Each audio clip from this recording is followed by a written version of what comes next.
Little Snow White. Once upon a time in the middle of winter, when the flakes of snow were falling like feathers from the clouds, a queen sat at her palace window, which had an ebony black frame, stitching her husband's shirts. While she was thus engaged, and looking out at the snow, she pricked her finger, and 3 drops of blood fell upon the snow.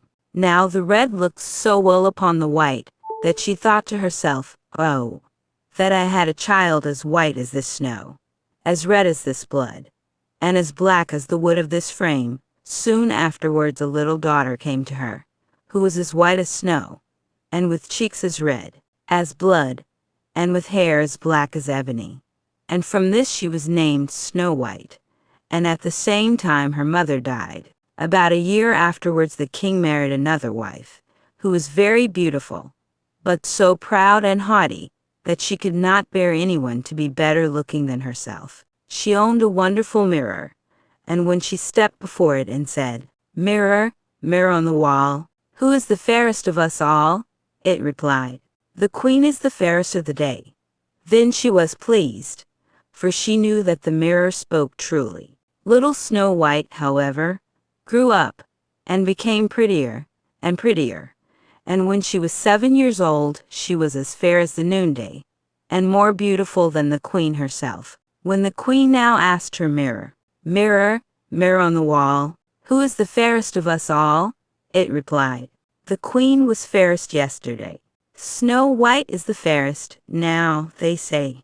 This answer so angered the queen that she became quite yellow with envy. From that hour, whenever she saw Snow White, her heart was hardened against her, and she hated the little girl. Her envy and jealousy increased so that she had no rest day or night, and she said to a huntsman, "Take the child away into the forest. I will never look upon her again. You must kill her, and bring me her heart and tongue for a token."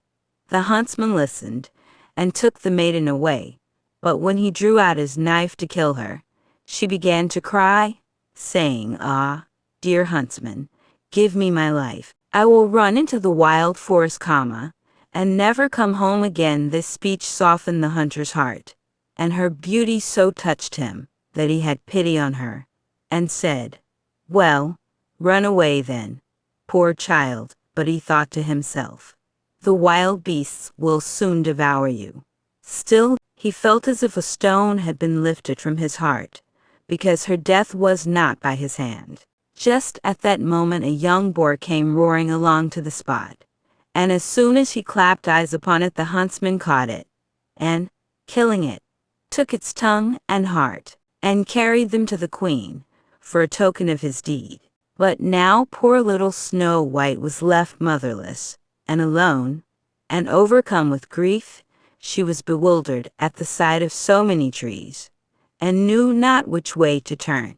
She ran till her feet refused to go farther, and as it was getting dark, and she saw a little house near, she entered in to rest. In this cottage everything was very small, but very neat and elegant. In the middle stood a little table, with a white cloth over it, and 7 little plates upon it, each plate having a spoon, and a knife, and a fork, and there were also 7 little mugs. Against the wall were 7 little beds arranged in a row, each covered with snow white sheets. Little Snow White, being both hungry and thirsty, ate a little morsel of porridge out of each plate, and drank a drop or 2 of wine out of each mug, for she did not wish to take away the whole share of anyone. After that, because she was so tired, she laid herself down on one bed, but it did not suit. She tried another, but that was too long. A 4th was too short, a 5th too hard, but the 7th was just the thing, and, tucking herself up in it, she went to sleep, first saying her prayers as usual. When it became quite dark, the owners of the cottage came home, 7 dwarfs, who dug for gold and silver in the mountains. They first lighted 7 little lamps, and saw at once, for they lit up the whole room, that somebody had been in, for everything was not in the order in which they had left it. The first asked, "Who has been sitting on my chair?" The second, "Who has been eating off my plate?" The third said, "Who has been nibbling at my bread?" The fourth, "Who has been at my porridge?" The fifth, "Who has been meddling with my fork?" The sixth grumbled out, "Who has been cutting with my knife?" The seventh said, "Who has been drinking out of my mug?" Then the first, looking round, began again, "Who has been lying on my bed?" He asked for. He saw that the sheets were tumbled. At these words the others came, and looking at their beds cried out too, "Someone has been lying in our beds." But the seventh little man, running up to his, saw Snow White sleeping in it. So he called his companions, who shouted with wonder, and held up their 7 lamps. Oh, that the light fell upon the little girl! "Oh, heavens! Oh, heavens!" said they. "What a beauty she is!" And they were so much delighted that they would not awaken her, but left her to sleep. And the 7th dwarf, in whose bed she was, slept with each of his fellows 1 hour, and so passed the night. As soon as morning dawned, Snow White awoke, and was quite frightened when she saw the 7 little men. But they were very friendly, and asked her what she was called. "My name is Snow White," was her reply. "Why have you come into our cottage?" they asked. Then she told them how her stepmother would have had her killed, but the huntsman had spared her life, and how she had wandered about the whole day, until at last she had found their house. When her tale was finished, the dwarf said, "Will you look after our household, be our cook, make the beds, wash, sew, and knit for us, and keep everything in neat order? If so, we will keep you here, and you shall want for nothing." And Snow White answered, "Yes, with all my heart and will." And so she remained with them, and kept their house in order. In the morning the dwarfs went into the mountains, and searched for silver and gold, and in the evening they came home, and found their meals ready for them. During the day the maiden was left alone, and therefore the good dwarfs warned her, and said, "Be careful of your stepmother, who will soon know of your being here. So let nobody enter the cottage." The queen meanwhile, supposing that she had eaten the heart and tongue of her stepdaughter, believed that she was now above all the most beautiful woman in the world. One day she stepped before her mirror, and said, "Mirror, mirror on the wall, who is the fairest of us all?" And it replied, "The queen was fairest yesterday. Snow White is fairest now, they say. The dwarfs protect her from thy sway." Amid the forest, far away, this reply surprised her, but she knew that the mirror spoke the truth. She knew, therefore, that the huntsman had deceived her, and that Snow White was still alive. So she dyed her face, and clothed herself as a peddler woman, so that no one could recognize her. And in this disguise she went over the 7 hills to the house of the 7 dwarfs. She knocked at the door of the hut, and called out, "Fine goods for sale, beautiful goods for sale." Snow White peeped out of the window, and said, "Good day, my good woman. What have you to sell?" "Fine goods, beautiful goods," she replied. "Stays of all colors."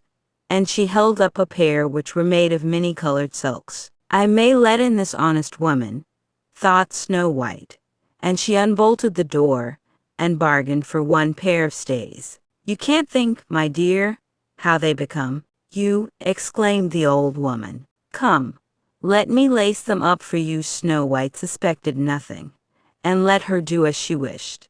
But the old woman laced her up so quickly, and so tightly, that all her breath went, and she fell down like one dead. "Now," thought the old woman to herself, hastening away, "now am I once more the most beautiful of all." At eventide, not long after she had left, the 7 dwarfs came home, and were much frightened at seeing their dear little maid lying on the ground, and neither moving nor breathing, as if she were dead. They raised her up, and when they saw that she was laced too tight, they cut the stays to pieces, and presently she began to breathe again, and little by little she revived.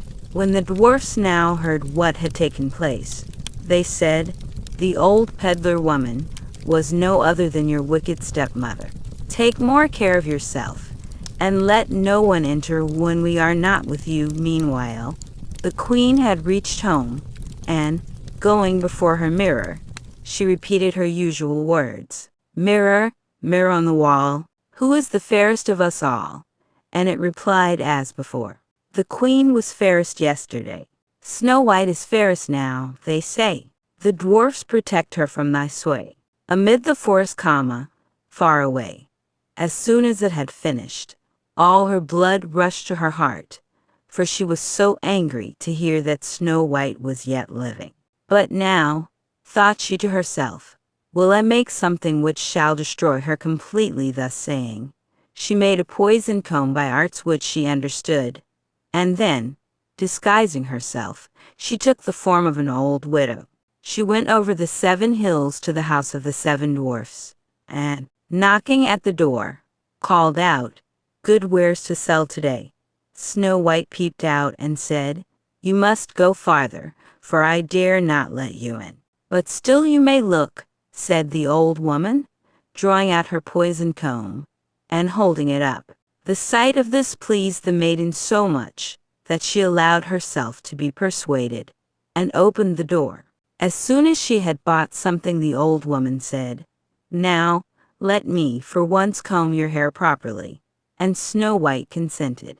But scarcely was the comb drawn through the hair when the poison began to work, and the maiden fell down senseless. "You pattern of beauty," cried the wicked queen, "it is now all over with you." And so saying, she departed.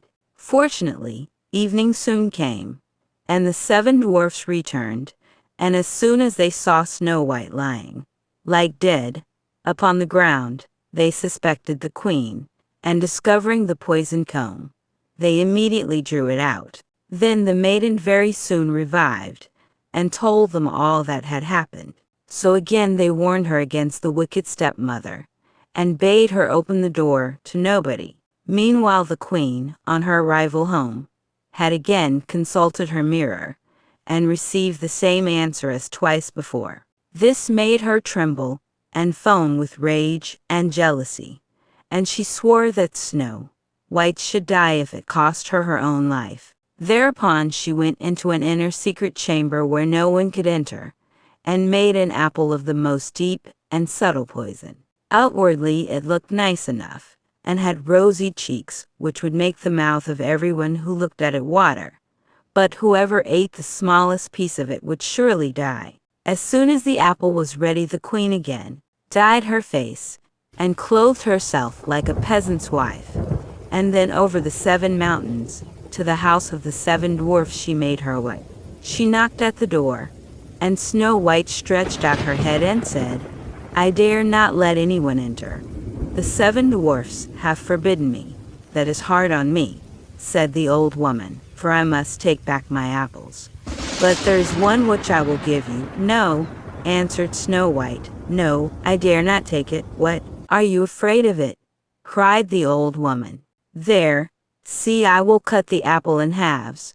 Do you eat the red cheeks, and I will eat the core."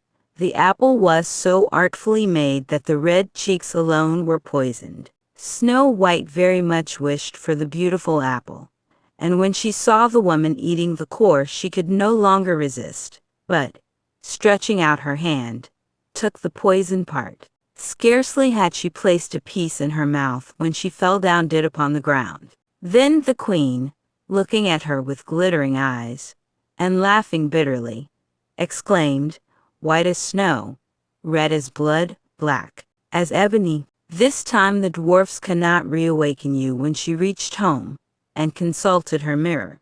"Mirror, mirror on the wall, who is the fairest of us all?" it answered. "The queen is fairest of the day." Then her envious heart was at rest, as peacefully as an envious heart can rest. When the little dwarfs returned home in the evening they found Snow White lying on the ground, and there appeared to be no life in her body. She seemed to be quite dead. They raised her up, and tried if they could find anything poisonous. They unlaced her, and even uncombed her hair, and washed her with water and with wine. But nothing availed. the dear child was really and truly dead. Then they laid her upon a bier, and all 7 placed themselves around it, and wept for 3 days without ceasing. Then they prepared to bury her, but she looked still fresh and lifelike, and even her red cheeks had not deserted her. So they said to one another, "We cannot bury her in the black ground." Then they ordered a case to be made of glass. In this they could see the body on all sides, and the dwarfs wrote her name with golden letters upon the glass, saying that she was a king's daughter. Now they placed the glass case upon the ledge on a rock, and one of them always remained by it watching. Even the birds bewailed the loss of Snow White. First came an owl, then a raven, and last of all a dove. For a long time Snow White lay peacefully in her case, and changed not, but looked as if she were only asleep, for she was still white as snow, red as blood, and black-haired as ebony. By and by it happened that a king's son was traveling in the forest and came to the dwarf's house to pass the night. He soon saw the glass case upon the rock, and the beautiful maiden lying within, and he read also the golden inscription. When he had examined it, he said to the dwarfs, "Let me have this case, and I will pay what you like for it." But the dwarfs replied, "We will not sell it for all the gold in the world." "Then give it to me," said the prince, "for I cannot live without Snow White. I will honor and protect her as long as I live." When the dwarfs saw that he was so much in earnest, they pitied him, and at last gave him the case, and the prince ordered it to be carried away on the shoulders of his attendants. Presently it happened that they stumbled over a rut, and with the shock the piece of poisoned apple which lay in Snow White's mouth fell out. Very soon she opened her eyes, and raising the lid of the glass case, she rose up and asked, "Where am I?" Full of joy, the prince answered, "You are safe with me." And he told to her what she had suffered, and how he would rather have her than any other for his wife, and he asked her to accompany him home to the castle of the king his father. Snow White consented, and when they arrived there they were married with great splendor and magnificence. Snow White's stepmother was also invited to the wedding, and when she was dressed in all her finery to go, she first stepped in front of her mirror and asked, "Mirror, mirror on the wall, who is the fairest of us all?" And it replied, "The queen was fairest yesterday. The prince's bride is now," they say. At these words the queen was in a fury, and was so terribly mortified that she knew not what to do with herself. At first she resolved not to go to the wedding, but she could not resist the wish to see the princess. So she went, but as soon as she saw the bride she recognized Snow White, and was so terrified with rage and astonishment that she rushed out of the castle, and was never heard of again.